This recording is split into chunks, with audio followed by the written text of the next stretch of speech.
No pun intended. Episode number 23. Thank you all for joining us today. This is the fastest growing podcast, chess podcast on iTunes, hosted by us. Thank you all for joining. I am Jesse Buss. Hosting with me today is Matt. How's it going today, Matt? Good. Have you decided who you want for your new head coach yet? New head coach for what? Your basketball team. Oh, my basketball team. Yes, okay. We should bring this up because my last name is Buss. Every 6 to 8 months, a disgruntled Lakers fan tweets me because he thinks I own the team, and I always give him wild goose chase. I think last time I told him we are trading LeBron. I don't even really follow the Lakers, so I don't know what's going on, but it's always fun. Um, I'm going to try to make it through the podcast today. I am fighting off a cold, and my voice probably sounds weird, but we are going to make it through. We have Gotham Chess trying to get a GM norm, and he's actually quite close. We'll talk about that a little more. We'll talk about why we don't like Reddit. We will talk about Kramnik versus Jospem, and we're also going to talk about the Norway Chess event that wrapped up a little bit over a week ago, I guess. So yeah, where do you want to start, Matt? I'll let you pick. Dealer's choice. Let's start with Norway Chess. All right. Magnus won. Ding got destroyed. I think the story of the tournament was Ding's performance. So if I remember right, the first two games he got pretty easy, like gimme draws. It was like a 12 move draw and like a 17 move draw, something like that, where nothing really happened the whole game. And then his next four games he lost in a bad way. Just like horrible, embarrassing losses. He had a completely drawn position against Magnus, and then he straight up hung mate in two. Just like gave up a queen sack and rook the next move. And his defeated like handshake after was like the saddest thing. So terrible tournament for Ding. He did recover though, so I think it was a what 9 round tournament, and he finished the rest of the tournament on all draws all the way down. And he did pick up a few Armageddon game wins as well. My question to you, Matt, is: do you think Ding is cooked? Do you think he's toast? Do you think he's going to withdraw? What do you think is next for Ding? I don't think he withdraws.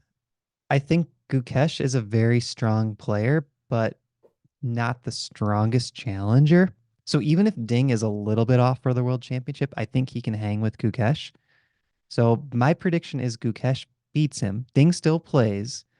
He's not at his best, but I bet Gukesh only wins by like 2 games out of the 14 game match.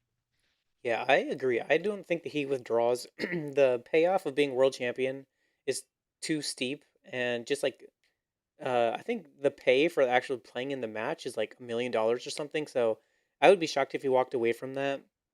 And on top of that, maybe he's just a little rusty. He hasn't really played in like a year and a half or 2 years.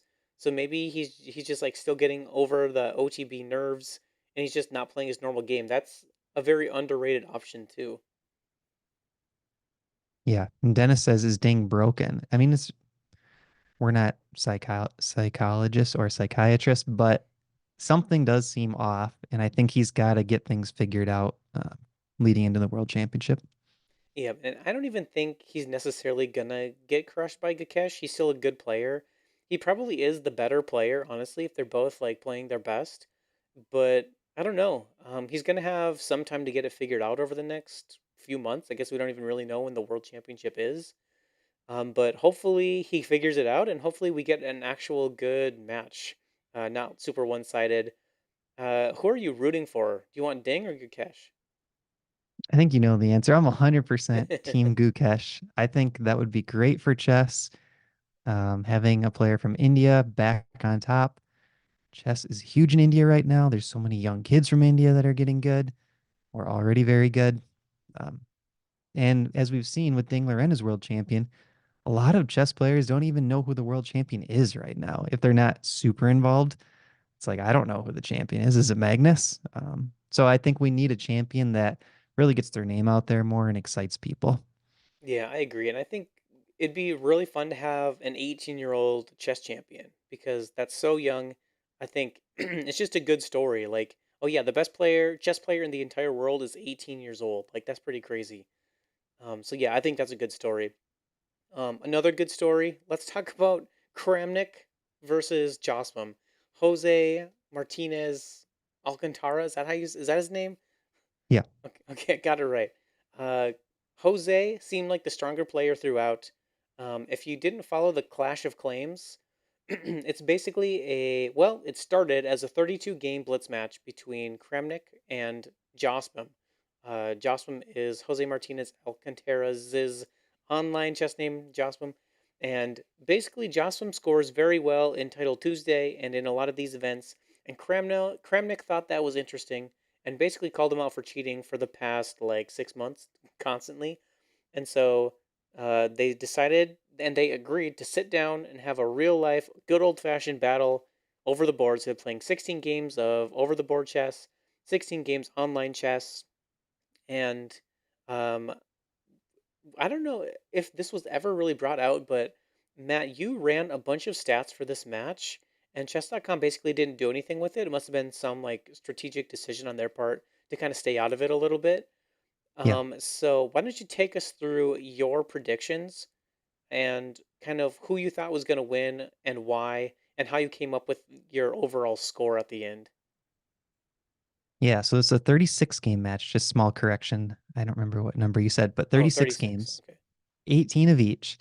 And what I did was I tried to approximate what the online strength is and what the over the board strength is for each of the players at a 3+2 time control.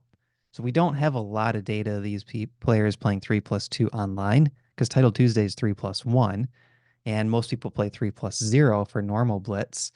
Over the board, they do play 3+2, so we get a little bit of data for that, but Kramnik's sort of on the decline over the board blitz, and Jose doesn't play a ton of it. Um, so in the end, I came up with an online rating for Jose about 70 points higher than Kramnik in terms of strength. And that's a smaller gap than their titled Tuesday results would show, just because it's 3+2, because it's a match. I thought that favored Kramnik a little bit. So I came up with a 90-point spread. And then for over the board, I actually thought Jose was about 10 points stronger Mm. in over the board 3+2 blitz. So the odds to win the match, I had Jose at 80%, Kramnik at 20, with a final score of 20-16. So a 4 point spread, and probably three of those points coming from online, and maybe one of those points coming from over the board. Yeah, so Matt had Jocelyn winning pretty comfortably by 4 games. And so the format got modified a ton because first off, they started playing OTB, and Kramnik played well OTB. I think he outscored Jose by a game or two over the board. And after they played over the board, they switched to online, and this is where everything just exploded. So first off, apparently Kramnik said he would only play if they unboxed new laptops every single day, which is an insane level of paranoia. Just an insane like they're already monitored. Like, what are they gonna do? What good does a new laptop do anyway? And actually using these new laptops kind of bit him in the butt, bit the whole format in the butt. Um, Huge props to Levy, who we're gonna get to later on, for putting up with all this because it was kind of his event. He ran it, he streamed it, and I think he handled a lot of the negotiations back and forth. But something happened with the laptops where they were getting upgraded. And when the laptops are getting upgraded, I know this as a software engineer, it's a very fragile state. The clocks get off, the dates get way off. A lot of time in Android development, if your clock is off, the app is basically not usable, especially if you're using like certain backend frameworks. You basically can't call any request, everything gets out of whack. And so when I heard that the clocks, I guess the chess clocks were acting weird, it made a little bit of sense to me as a software engineer because if things are out of sync, it's hard to validate a lot of these requests. It's hard to like validate that this person on chess.com is actually a real person versus some random weird bot using a server or something like that. So that wasn't the craziest thing, but Kramnik made all these claims about the clock not being right, and everyone just kind of be like, just Kramnik being Kramnik. He's just complaining. He's claiming more, clash of claims. He's claiming more. But it actually turned out his claim here was valid. Chess.com had some serious bugs with the clock, and it really seemed to plague the results of the first day. And Levy came out in a video on Twitter and basically said, like, Kramnik is right. The chess.com has admitted fault, and we're gonna do everything we can to try to fix the bug for the following rounds. Is that a proper summary from your perspective, Matt? Yeah, I think so. And that leads into the next day. Yeah, and so the next day they switched it to not do half and half. They only played over the board. And again, I think Kramnik scored pretty well over the board. And at the end of day two, and they also stripped some games out too. So I think they were, like Matt said at the top, they were going to play 36 games, but they ended up playing, was it 28 or 30 or something like that? Um, Uh, yeah, I think they ended at 27 and they were supposed to play at 28th. okay, so Jospem clinched a couple games before. Um, and so at the end of day two, Kramnik, I think, was winning by a couple games, like maybe 11 and a half, 9 and a half, something like that. Does that sound about right? Yeah. Right. And then going into the final day, it was all online. And this is where Jospem really kind of cleaned house. He won a bunch of games and ended up pulling ahead and winning with a few rounds to spare.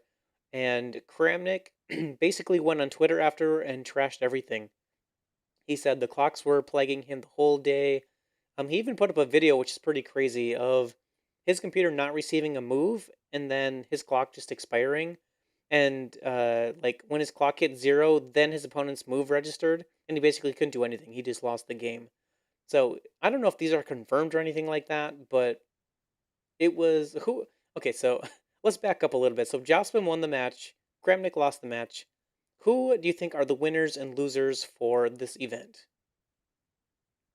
I mean, I think Kramnik ends up being one of the losers just because he looks like he's more paranoid than he was going into the event, which, like Is you said, impressive. some of, yeah, I mean, some of it was true, the new needing a new laptop each day, but it did seem that there were some bugs with chess.com. So then it's like, it's Kramnik. If it was anyone else who's not normally complaining, maybe they look more into it, or maybe they consider, finding some other method to play on the computers. But I think he's one of the losers. Um, I don't know if anyone's a winner out of this. Like maybe Jose for his sportsmanship, but I would say he's kind of neutral in this. What do you think? Yeah, I think Jose is definitely his stock goes up after this because he didn't whine, he didn't complain. He agreed to all of Kramnik's weird requests, all of his demands, and he honestly like it sounded like he just wanted to play.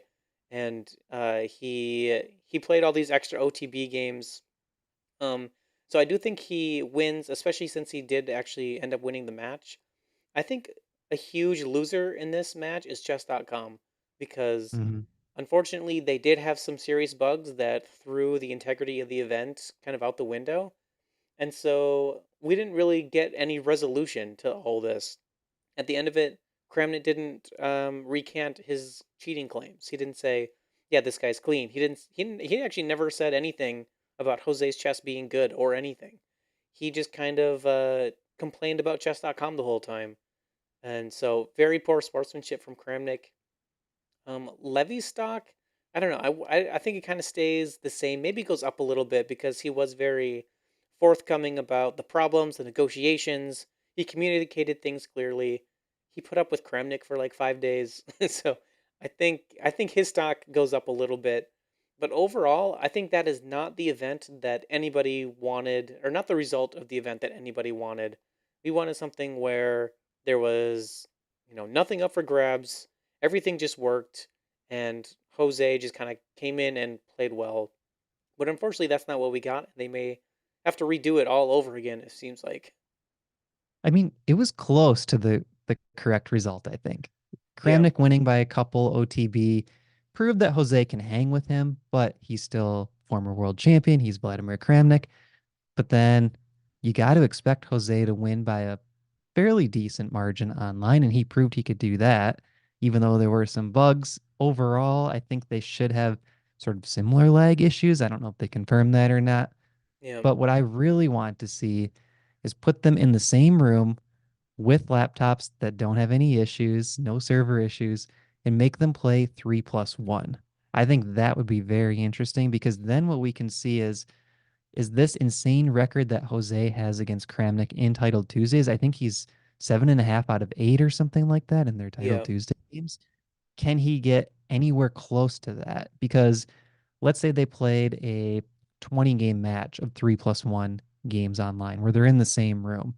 If Jose scores 15 out of 20, that easily shows he's just on a different level than Kramnik at 3+1 on the yeah, computer. So I think that's what's sort of missing in this whole thing. It doesn't prove much except that, yeah, the players are close in level. But does that say that Jose should be able to win all this prize money entitled Tuesday and beat up on Kramnik when Kramnik's having trouble in these events? I don't think it really proves any of that or disproves anything. yeah. And I mean, just to get my opinion out there, I don't think there's any possible way that Jose is cheating. Uh, I think the claims are completely ridiculous. Kramnik is being irresponsible. I didn't hear this myself, but I heard on Reddit that um, Kramnik accepted a match in this format against Hikaru, and I think that would be wonderful because Hikaru would probably play the Bong Cloud and win every game. Like I could see a Bong Cloud adoption, and just humiliate Kramnik. I would really want that to happen. Yes. And we talked a little bit about the psychology of this. From Kramnik's point of view, he was the best in the world at something, Hmm. right? And playing blitz chess feels so similar to playing classical chess that it's very hard to imagine, even if you're 15 or 20 years removed from being the best in the world, it's very hard to imagine that maybe 50 players are better than you at playing online speed chess when Yeah, you were the top in the world at classical. I think that's got to be really hard to deal with. yeah. It's just like hard to believe that someone got as good as you so quickly. So maybe that's Hmm. part of it too. Like he's a little bit in denial that people could get so good so quickly. But I would really love some resolution to all this. I want Kramnik to say I was wrong to accuse him, or to double down, or something, rather than like making chess.com out to be the bad guy. Yeah, I think that would be nice. Uh, let's start with the problems of Reddit chess. Okay, do you guys remember? This was back in 2017, I believe, February 2017.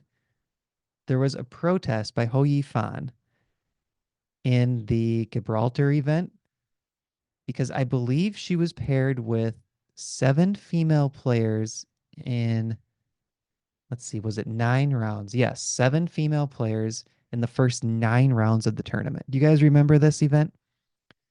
And in the eighth round, she essentially just threw her game. She played f3, I think d3, king d2, just purposely lost the game in protest. And if you went on Reddit chess, all of these PhD statisticians and mathematicians came out of the woodwork to let us know the probabilities of Ho Yifan playing that many females in that many rounds based on the number of females and the number of males in the event. And this drove me nuts because all of these posts are upvoted to the top and everyone is saying the odds were 1 in 100,000 or whatever it was. Like they're all doing the math, right? Well, it's going to be something astronomical because it's something that we noticed, right? Like something in the world we noticed that seems rare happened. Of course, it's going to have low probability of happening. But what really bothered me, Jesse, is I've been a USCF TD. USCF rulebook and FIDE rulebook show exactly how to run Swiss pairings. It's a strict system based on the seeds of the players and your score. So if you have 3 points out of three, you're most likely going to play someone with 3 points out of three. You're going to most likely play someone who's flipping color. And most likely, all of the pairings are going to have similar rating differences between the two players. So it's all just a strict system of who plays who. So I don't care what the odds are. It's not 1 to the 5th times 1 to the 5th times 1 to the. No, it doesn't matter. It's not 5 factorial times 7 factorial over 3 factorial, blah, blah, blah. No. All you need to do is put the exact same players into rating software and run the pairings for each round. Well, no one did this originally on the Reddit posts. So this was nowhere to be seen, right? People were just going nuts, like all the conspiracy theories. Well, a couple days later, someone actually put the results into a Swiss tournament manager program, and they got the exact pairings with a couple little minor exceptions, like two players from a specific country didn't end up playing each other, which is a common thing where sometimes you avoid pairing teammates, things like that. And there was like what's called a swap, but that's a standard thing as well when you try to avoid pairing teammates. There's a setting to do that in a lot of the tournament software. Well, essentially, all the pairings were correct.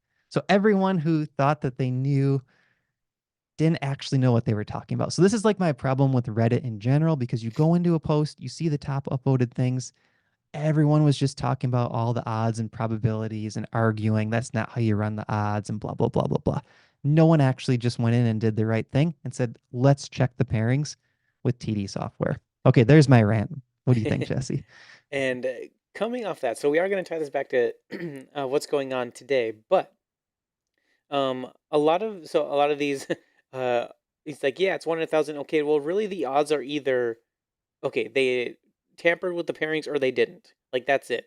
Like, and a lot of these pairings are going to be completely automated by software anyways. So people aren't going to be like going in by hand making these pairings, making sure Ho Yifan gets paired with the wrong people or whatever. And yeah, like Matt said, this is just how it worked out. It's unfortunate that Ho Yifan had to play all these women because she kind of wanted to play the top men. It seemed like, and it just didn't work out for this tournament, and that stinks. So we are relaying that story because it's happening again in front of our own eyes. So Levy Rozman is playing in Madrid, and he is one of the organizers of the event, I guess, but he is playing out of his mind in this tournament. So Levy is rated, he's very underrated for an IM. He's rated 2330 or something like that. He's about 100 points under his normal rating. And he has been public about his struggles playing over the board, how he just gets very anxious, he gets very stressed. He is like losing to these kids and it's just psyching him out and he's lost a lot of confidence and he basically came out and said, "I'm never playing over the board chess again. It stresses me out too much. I got a good thing going with YouTube and Twitch. I'm not even playing Title Tuesday anymore. I'm just done." But today, this week, he decided to go and play a tournament in Madrid, a real OTB tournament, and this is a closed 10 round or a 9 round tournament for a grandmaster norm. Okay. Um, so one of our most popular blog posts on Chess Goals is how to get a grandmaster norm, and every time Levy plays, this blog post goes crazy. So this post normally gets like maybe 5 views a day, something like that. During Levy tournaments, it's 100, 500 views a day. Everybody looking, how do you get a GM norm? And these closed tournaments are a great way to do it because the organizers set it up perfectly.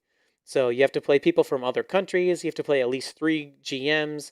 You have to play a certain rating level of players, and that's all guaranteed in a closed tournament because you know exactly who you're playing.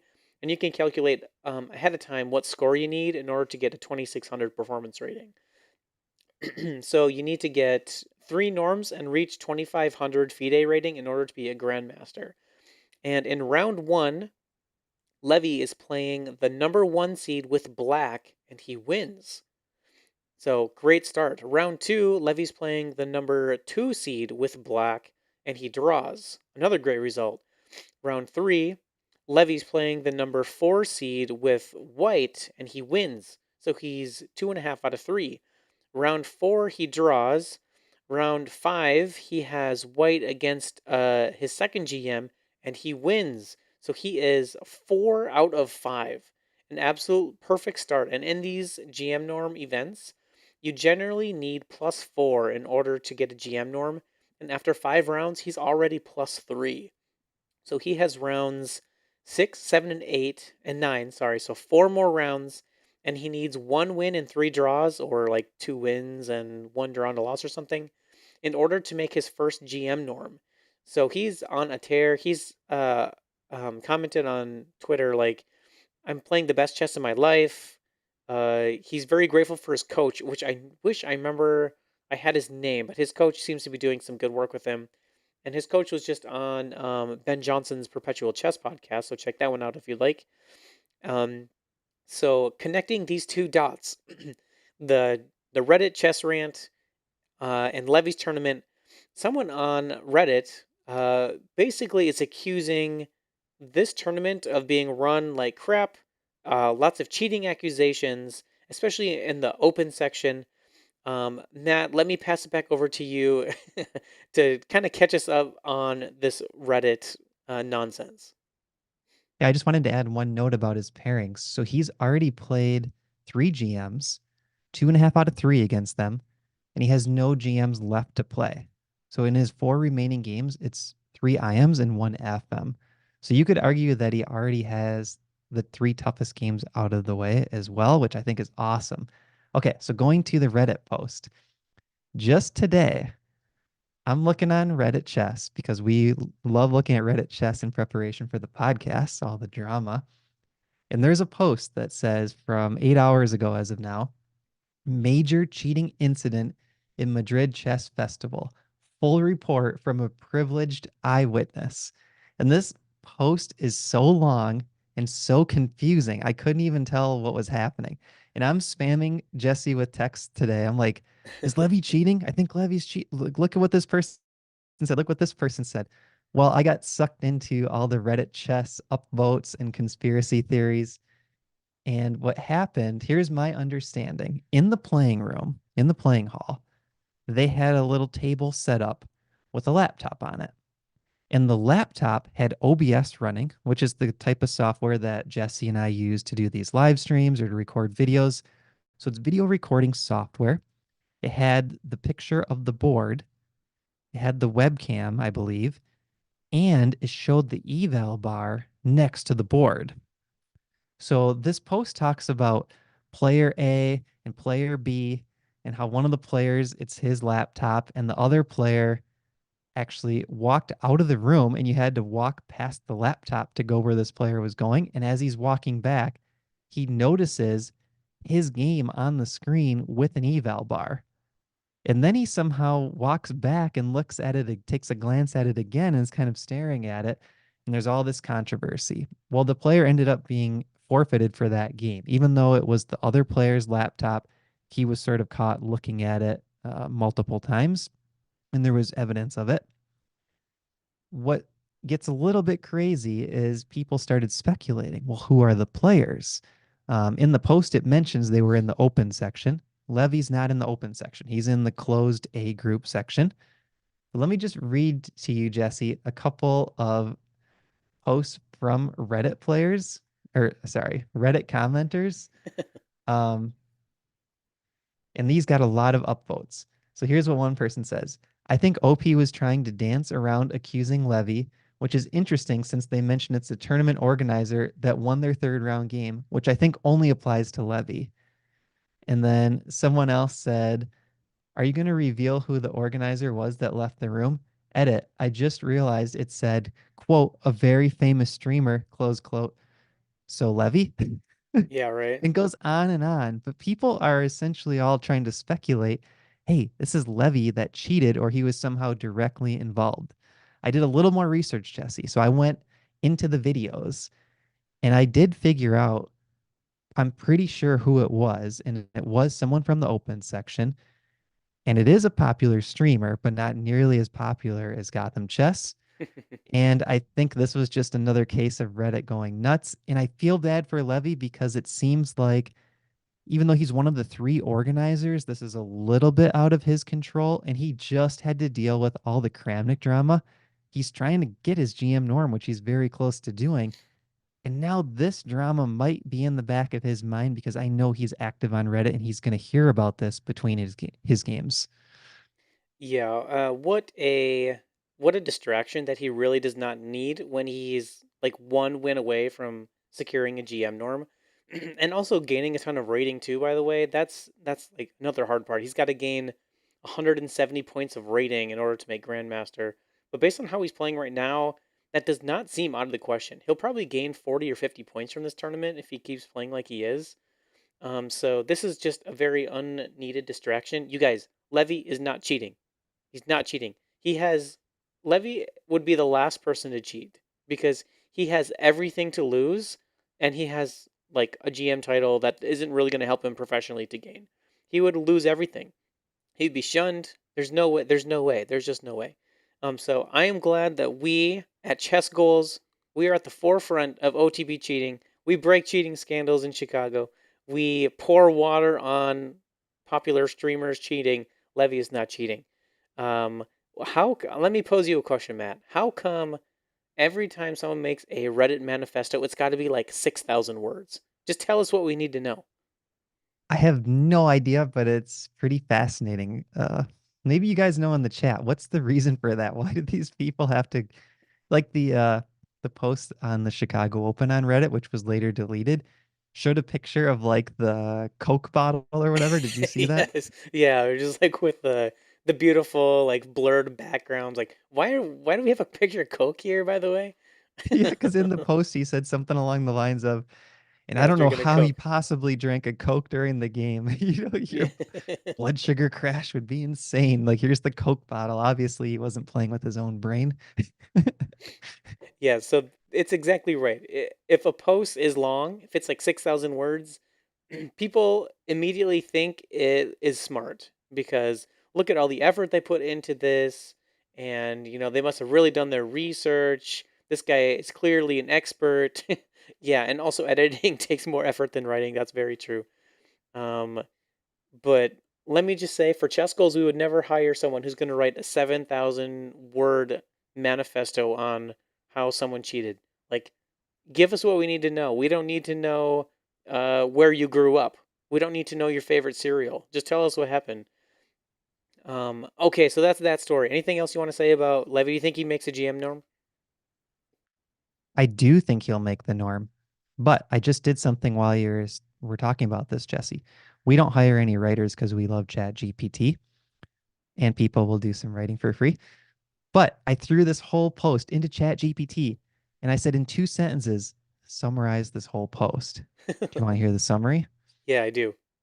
A major cheating incident occurred during round three at the open section at the Madrid Chess Festival, involving player B checking the evaluation bar on player A's laptop screen, leading to the game's forfeiture after intervention by tournament officials. The incident highlighted significant breaches of FIDE anti-cheating regulations and tournament rules, raising concerns about the integrity and validity of the tournament, which was organized by IM Levy Rozman, IM David Martinez, and GM Pepe Cuenca.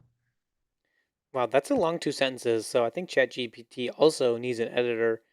Yeah, there But was about 14 commas in two yeah. sentences there. But overall, that is a good summary. That's really all you need to know. Guys, Levy's not cheating. Eric Rosen is not cheating. He's in this event as well. Anna Kramling is also in this event. They're not cheating. Someone else is cheating. We're not going to spill the beans on it. But if anyone has the inside scoop, let us know. We'll have you on the podcast and we'll break another cheating story.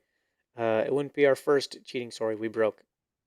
Can you tell me why Okay, people are mentioning cereals in the chat? just because I threw that in, like stuff we don't need to know when you're writing a Reddit manifesto.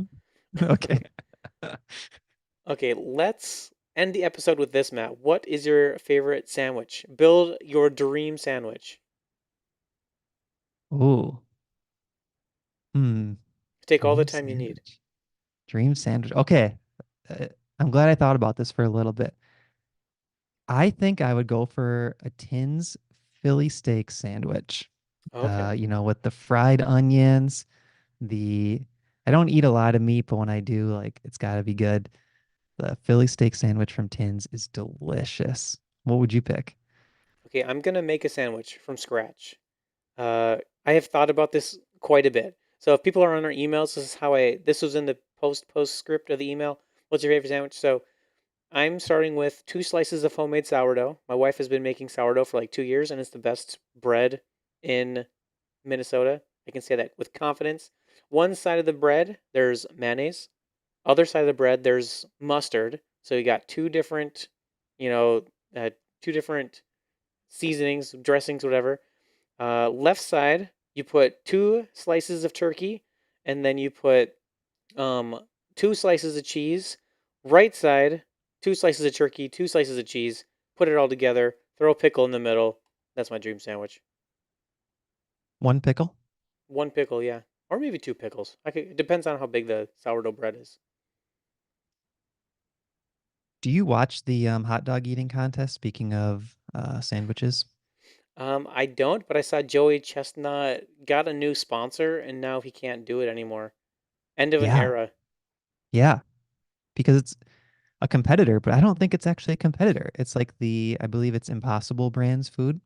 Okay. Because in my opinion, if you're eating 63 soy hot dogs in 10 minutes, that's going to be a different type of competitive eater than the person eating 63 Nathan's hot dogs in 10 minutes. Like either you eat hot dogs or you don't. That's kind of my take on it. And I think he should still be allowed to eat the Nathan's hot dogs. Yeah, I think you don't lock Michael Jordan out of the NBA. I think you don't tell Babe Ruth he can't play baseball anymore. You simply do not take Joey Chestnut away from the hot dog eating contest. What's the point? Yeah, What's the who's going to point? watch now? Yeah, no one's gonna watch for Robert Walker out of New Jersey. No one cares. It's all about Joey Chestnut, baby. He's the goat. Bring back Joey. Um, Free Joey. free Joey. That's right. That's going to do it for this episode of the podcast, everyone. Thank you for joining. Thanks for putting up with our silly goose nonsense. As always, likes, reviews, ratings, always appreciated as long as they're good. Bad reviews don't do us any good. So if you could not give us a bad rating, that would be great.